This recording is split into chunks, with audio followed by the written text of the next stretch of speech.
Plumber or electrician? Who makes the most money in 10 years?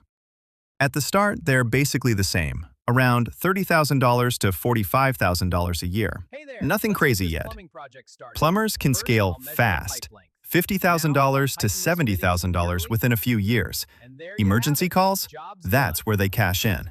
Some hit $80,000 plus. But electricians play the long game. $60,000 to $90,000 is common. Here's the real difference. After a few years, both can charge $50 to $150 an hour.